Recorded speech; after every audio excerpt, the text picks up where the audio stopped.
अब हम आपको एक कहानी सुनाने जा रहे हैं जिसका शीर्षक है मंदिर का दरवाजा। चैत मास की एक उजली सुबह थी। गांव के छोटे से शिव मंदिर में आज रामनवमी का बड़ा उत्सव था। चारों ओर शंख ध्वनि, मृदंग की ताल और फूलों की सुगंध फैली हुई थी। मंदिर के पुजारी पंडित धर्मनाथ शास्त्री बड़ी श्रद्धा से आरती की तैयारी कर रहे थे। उनकी आंखों में गर्व था। वे मानते थे कि धर्म की रक्षा का दायित्व उन्हीं पर है। मंदिर के बाहर गांव वाले एकत्रित थे, पर उनमें से एक व्यक्ति अंदर नहीं जा सका। वह था रघु, गांव का एक गरीब दलित युवक। रघु के चेहरे पर भक्ति थी, पर समाज ने उसकी भक्ति पर हमेशा शक किया था। वह रोज मंदिर के द्वार तक आता, दूर से ही भगवान को प्रणाम करता और लौट जाता।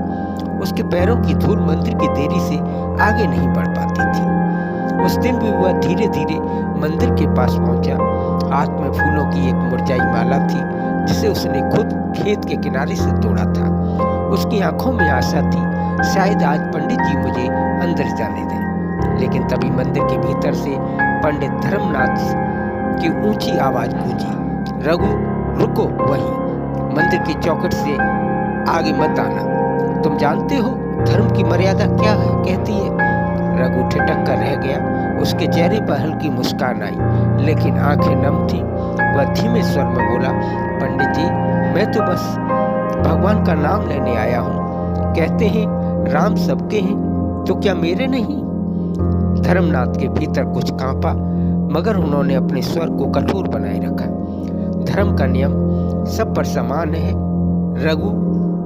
जिनके कर्म शुद्ध नहीं है, उनका मंदिर में प्रवेश वर्जित है। रघु ने सिर झुका लिया, फिर धीरे से कहा, कर्म शुद्धता क्या जन्म से तय होती है? पंडित जी, अगर छूने से भगवान अपवित्र हो जाते हैं, तो फिर सबरी के झूठे बेर उन्होंने प्रेम से क्यों खाए थे? अगर जाति ही पवित्रता है, तो निषाद राज गुहा ने श्री राम को गले कैसे लगाया था? ये शब्द किसी वज्रपात की तरह मंदिर के प्रांगण में गूंज उठे। दीपक की लौ डगमगाई और हवा में जैसे मौन छा गया। पंडित धर्मनाथ कुछ पल के लिए स्तब्ध रह गए। उन्हें अपने अंदर कोई पुराना संस्कार टूटता हुआ महसूस हुआ।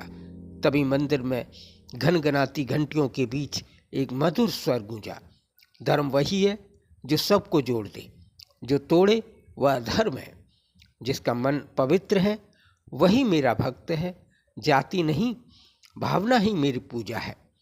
पंडित धर्मनाथ की आंखें नम हो गईं। उनके हाथ से आरती की थाली गिर गई और वे मंदिर की चौखट की ओर बढ़े।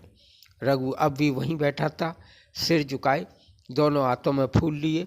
पंडित ने बिना कुछ कहे आगे बढ़कर उसके सिर पर हाथ रखा। रघु, आज मैंने भगवान को पहली बार देखा है तुम्हारी आंखों में, मुझे माफ कर दो। रघु के होठों पर हल्की मुस्कान आई।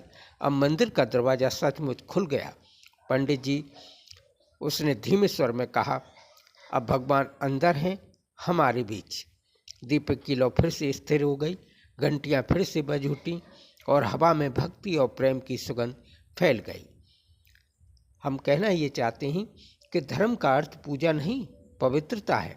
जो मनुष्य के मन को ऊंचा करे वही धर्म है, और जो भेदभाव बढ़ाए वह केवल अज्ञान है, अज्ञानता है। ठीक है, आप लोग बताएं हमारी कहानी आपको कैसी लगी। धन्यवाद।